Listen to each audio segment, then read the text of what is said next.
नमस्कार मित्रों, astro talkies में आप सभी का स्वागत है। बहुत सारे परिवर्तन इधर होली के बाद से हुए हैं और इसके लिए मैंने पहले भी एक अपने एपिसोड को दिया जिसमें कई ग्रह परिवर्तन ले रहे हैं।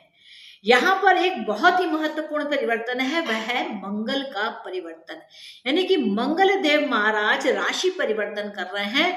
वह 13 मार्च से लेकर के अपना राशि परिवर्तन कर रहे हैं और वह वृषभ राशि को छोड़ करके मिथुन राशि में आ रहे हैं। यानी कि जो बहुत ही लाइट मूड रहती है, बहुत कम्युनिकेशन करने में बहुत विश्वास रखती है, पड़ोसियों से संबंध रखती है, लेखन कला में विश्वास रखती है, तो ऐसी जो कम्युनिकेटिंग स्किल है उसमें मंगल देव का बैठना हो जाएगा। यानी कि उस राशि पर, यानी कि देखिए तो मिथुन राशि पर इस मंगल का प्रभाव होने जा रहा है। तो ये क्या है, जो ये कम्युनिकेशन की राशि है, यानी कि जो मिथुन राशि है जो कम्युनिकेशन का काम करती है, यानी कि जैसे आपके पब्लिकेशंस को देना, जैसे आपको पड़ोसियों से वार्तालाप करना, उसमें हॉट नेचर्ड मंगल आ रहे हैं। यानी कि मंगल काफी तेज तर्रार होते हुए आ रहे हैं। तो मंगल क्या है? मंगल एक ऊर्जा है। कैसी ऊर्जा है? जो बहुत तेज है, जो लाल रंग की है, जो गर्म स्वभाव से संबंध रखती है, जिसके अंदर एक ओज है, जिसके अंदर एक अंगार है, जिसके अंदर एक विशेष प्रकार का बल है, सोच ले तो कर ही डाले। और मंगल क्या है? मंगल फुर्ती भी है। मंगल थोड़ी बहुत जल्दबाजी भी कर जाते हैं और मंगल का संबंध लड़ाई से भी है। यानी कि अब आप देखिएगा कि इसके मिथुन राशि में मंगल के आने से जो टॉक्स होंगी, जो राइटिंग्स में होंगी, वो कुछ हॉट नेचर की हुआ करेंगी। यानी कि जो भी कुछ लिखा जाएगा वह काफी गर्मजोशी से हो जाए, लिखा जाएगा जैसे कि लड़ाई हो रही हो। यानी कि लिखने की लड़ाई यहाँ पर दिखाई देगी।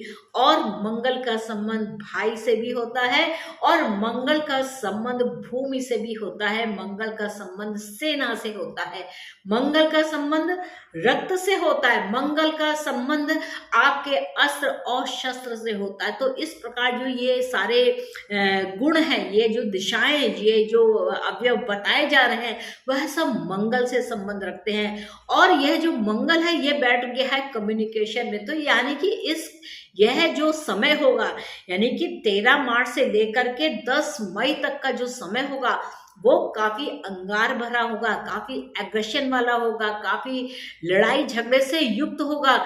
यहाँ पर अगर हम वैसी वास्तविक लड़ाई ना देखें तो कम से कम मीडिया के थ्रू हमें ऐसे देखने को मिलेंगे कि वो जो बात कह रहे हैं जिसमें एंगर आ जाए, जिसमें गुस्सा आ जाए, जिसमें एक तेज आ जाए, या जिसमें एक लिखने वाली लड़ाई हो जाए। यानी कि कम्युनिकेशन के थ्रू एक तमाम लोगों को बताना कि इतना ज्यादा हॉट टॉक्स हो रहा है। तो इस तरीके से, और यहाँ पर देखिए जो मंगल है, यानी कि लाल रंग जो प्रेजेंट करते हैं, उन मंगल का मिथुन राशि यानी कि हरे रंग की राशि। अब केसरिया रंग, लाल रंग को देखिए और हरे रंग के मतलब को समझिए। तो ये जो केसरिया रंग है, यानी कि जो आपका मंगल है, वह ग्रीन कलर के ऊपर स्थापित हो रहा है। तो यहाँ पर आप स्वयं ही मतलब समझ जाना कि यहाँ पर क्या बात हो रही है। तो यहाँ पर जो मिथुन राशि है, तो ये जो मंगल का गोचर है, ये जो पूरे कहा जाए कि करीब 1 महीना 22 दिन का जो ये समय होगा, यानी कि करीब 50 दिन के आसपास का हम समय ले सकते हैं। तो इस बीच में मंगल की जो शत्रुता होती है वह मिथुन राशि यानी कि बुध से होती है। अब यहाँ देखना महत्वपूर्ण हो जाएगा कि बुध क्या कर रहा है। तो बुध अगर देखा जाए तो इस समय की जो स्थिति होगी उसमें बुध देव आपके कुंभ राशि में है। यानी कि कुंभ राशि का मीनिंग क्या हुआ कि कुंभ राशि का यानी कि मासस में यह जो बुध की इंटेलिजेंस है ये फैली हुई है और बुध जो है वह आत्मकारक है। तो यहाँ पर यह महत्वपूर्ण है, क्योंकि बुध आत्मकारक है, ज्यादा डिग्री पर स्थित है। तो इस समय पर थोड़ा सा बोलबाला यानी कि बुद्धि कौशल के द्वारा उस पर विजय पाई जा सकती है। अब यह जो मंगल है, यह कन्या राशि को भी प्रभावित करेंगे, यानी कि अपनी जो उनकी चौथी दृष्टि है वह कन्या राशि यानी कि सेवा के भाव पे भी प्रभावित होगा।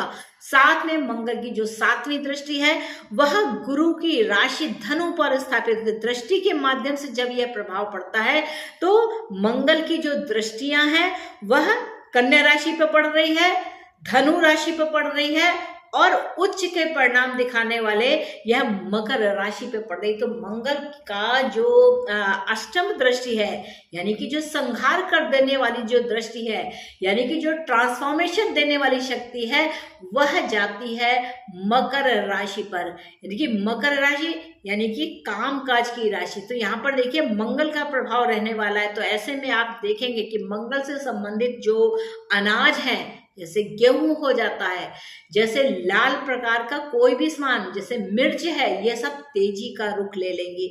तो यहाँ पर देखिए और इसके साथ साथ अगर हम इनकी अवस्था को देखें तो यहाँ पर देखिए मंगल की जो अवस्था में अगर हम ध्यान जाता है तो मंगल की जो अवस्था है वह अभी बाल अवस्था है क्योंकि इसकी डिग्रीज बहुत कम है। जैसे जैसे ये समय बढ़ता जाएगा यानी कि मंगल अपनी पावरफुल पोजीशन में आते जाएंगे। अभी चूंकि बाल अवस्था में तो यह उतना नहीं कर पाएंगे, लेकिन जैसे जैसे मंगल की डिग्रीज हाई सेंटर पर पहुंचेंगी, जैसे 10 डिग्री से ऊपर पहुंचेंगी, कुमारा अवस्था में ये सबसे ज्यादा प्रभावशाली अपना प्रभाव देंगे। और इसके बाद जब वृद्धावस्था होगी तो उस समय ये जो उनका व्यक्तित्व होगा वह थोड़ा सा डाउनवर्ड्स होता चला जाएगा। यहाँ पर अगर हम देखें तो क्या है कि जो मंगल है मिथुन राशि में है, तो मिथुन राशि में होने के कारण यह 3 नक्षत्रों से प्रभाव लेंगे। अब मिथुन राशि में जो मंगल की जो स्थितियां आती है नक्षत्रों के प्रभाव में वह मृगशिरा नक्षत्र आता है जिसमें कि मंगल स्वयं इसके कहा जाए इस नक्षत्र के स्वामी होते हैं, यानी कि अपने ही नक्षत्र में मंगल देव प्रवेश ले रहे हैं पर उनकी अवस्था अभी बाल अवस्था है। तो तेजी तो है, उन्माद तो है, जोश भी है, होश भी है, लेकिन चूंकि अभी बाल अवस्था है तो बाल अवस्था होने के कारण यहाँ पर मंगल अभी अपना उतना प्रभाव नहीं दे पाएंगे। जो बात टीनेजर स्थिति में होती है, अब मंगल को आप समझिए और टीनेजर को समझिए यानी कि कुमार अवस्था को समझिए। जब आप यह मंगल जो है आद्रा नक्षत्र में आएंगे यानी कि यह राहु के नक्षत्र में आ जाएंगे 27 मार्च के बाद। तो जब ये आद्रा नक्षत्र में होंगे इस समय तक इनकी जो डिग्रीज है वह काफी बढ़ जाएंगी और यह तब अंगारक रूप धारण करेंगे क्योंकि मंगल राहु के नक्षत्र में राहु का स्वभाव लेंगे।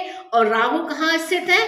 राहु अगर देखिए तो यहाँ पर मेष राशि में स्थित है मंगल, यानी कि मंगल की तीव्रता को और बढ़ाएंगे, यानी कि कहा जा सकता है कि जोश बढ़ जाएगा, गर्मी बढ़ जाएगी, आगजनी हो सकती है, लड़ाई झगड़े का तेज हो सकता है। तो यह जो अवस्था है यह 22 अप्रैल तक रहने वाली है। तो आद्रा नक्षत्र में जो राहु के नक्षत्र में जब मंगल देव होंगे तो क्या 27 मार्च के बाद में तो यह यहाँ पर 22 अप्रैल तक काफी रौद्र रूप दिखा सकते हैं। तो ये मंगल की यहाँ पर विशेषता होगी। इसके साथ साथ एक और बहुत बड़ी महत्वपूर्ण बात होगी कि 22 अप्रैल के आसपास ही गुरुदेव भी अपनी राशि का परिवर्तन कर रहे हैं। तो गुरुदेव मीन राशि को छोड़ करके 21 तारीख को यानी कि 21 अप्रैल को मेष राशि में प्रवेश कर जाएंगे और यहाँ पहले से राहु है। तो गुरु और राहु की युक्ति होगी, साथ साथ में जो मंगल है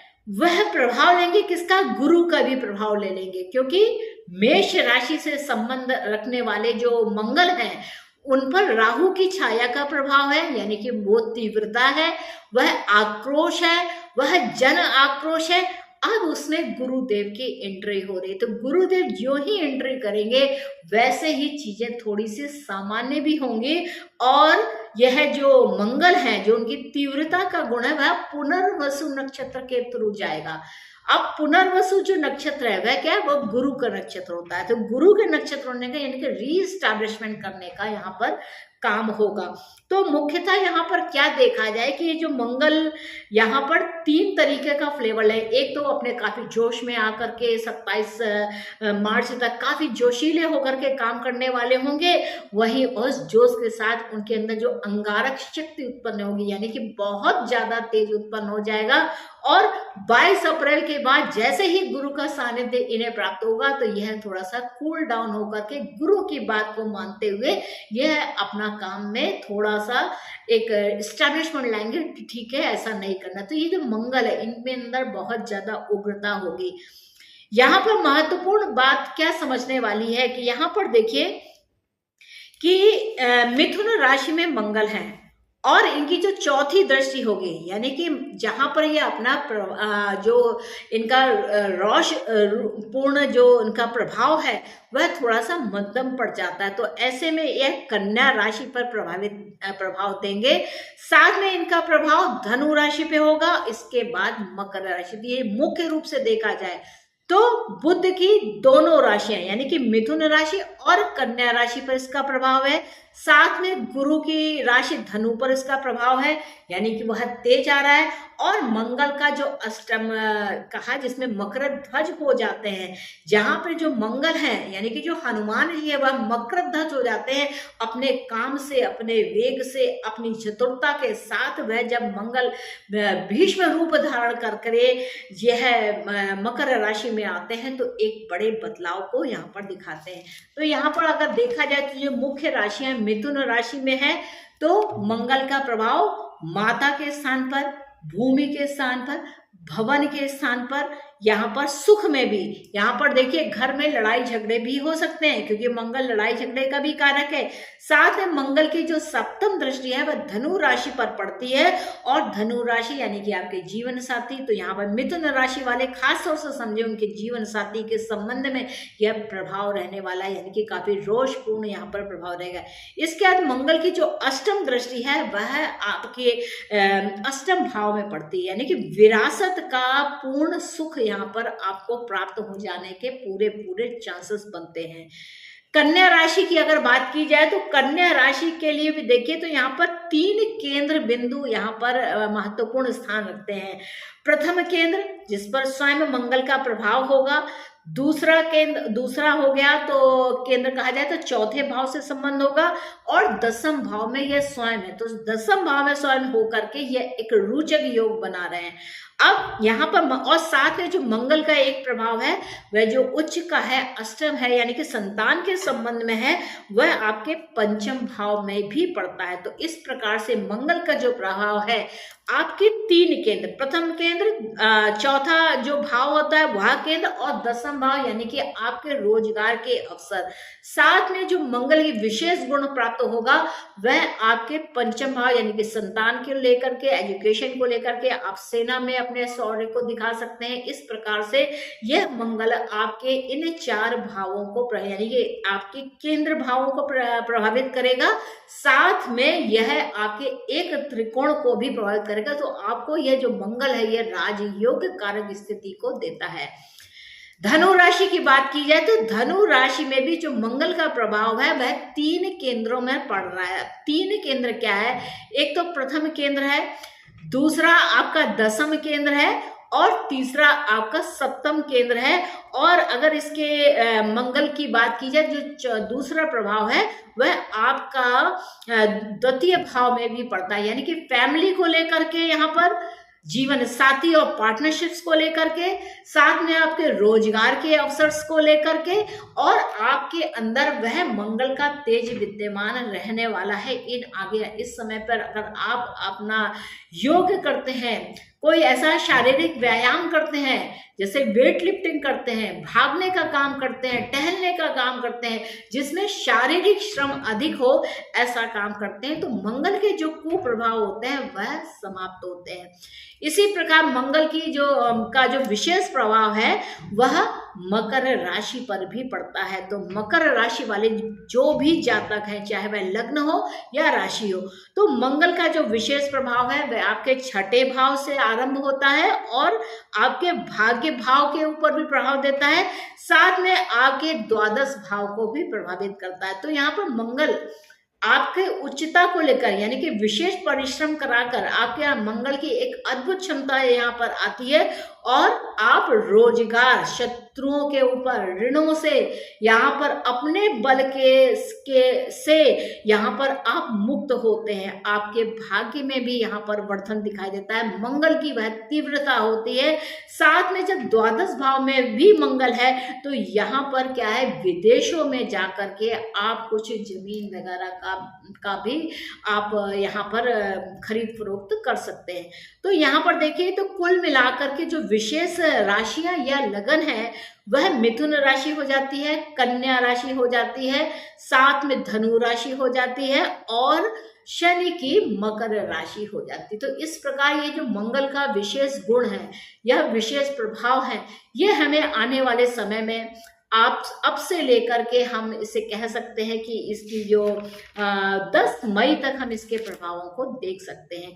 ये मंगल की विशेष अवस्था की बात अगर की जाए तो मंगल जब तक बाल अवस्था में रहेंगे तो शायद उतना अच्छा प्रभाव देगा, लेकिन वह रोषपूर्ण उनके अंदर जो विचारधारा है वह प्रकट होती रहेगी। साथ ही साथ जब मंगल युवावस्था में पहुंचेंगे यानी कि जिस समय पर मंगल राहु के नक्षत्र में आ जाएंगे उस समय पर विशेष प्रभाव देने वाले हैं। तो आप डेट नोट कर सकते हैं, यह 27 मार्च से लेकर के 22 अप्रैल तक के मध्य की बात रहेगी। इसके बाद गुरु का शरण में मंगल चले जाएंगे और जाओ गुरु जी कहते हुए वह गुरु की आज्ञा मानते हुए कार्य करेंगे। तो मित्रों, ये था मंगल के राशि परिवर्तन को लेकर के आने वाले समय में हम कैसा समय को देखने वाले। एक छोटा सा भाव है कि एक्चुअल में होगा क्या। प्रत्येक राशि के हिसाब से जहां भी आपकी मिथुन राशि हो, जहां आपकी कन्या राशि हो, उस भाव से संबंधित फलों को देखना, यानी कि मिथुन राशि, कन्या राशि, धनु राशि और मकर राशि पर यह विशेष प्रभाव रहने वाला है। तो मित्रों, मुझको आज्ञा दीजिए, मिलेंगे नेक्स्ट एपिसोड में किसी और विषय के साथ। तब तक के लिए नमस्ते और चैनल जरूर सब्सक्राइब कीजिएगा, क्योंकि जब आप चैनल सब्सक्राइब करते हैं तो आपको मेरे एपिसोड मिल सकेंगे जो कि बहुत ही सच्चे और सही रिसर्च के ऊपर आधारित है। तो मित्रों, मिलेंगे नेक्स्ट एपिसोड में, तब तक के लिए नमस्ते।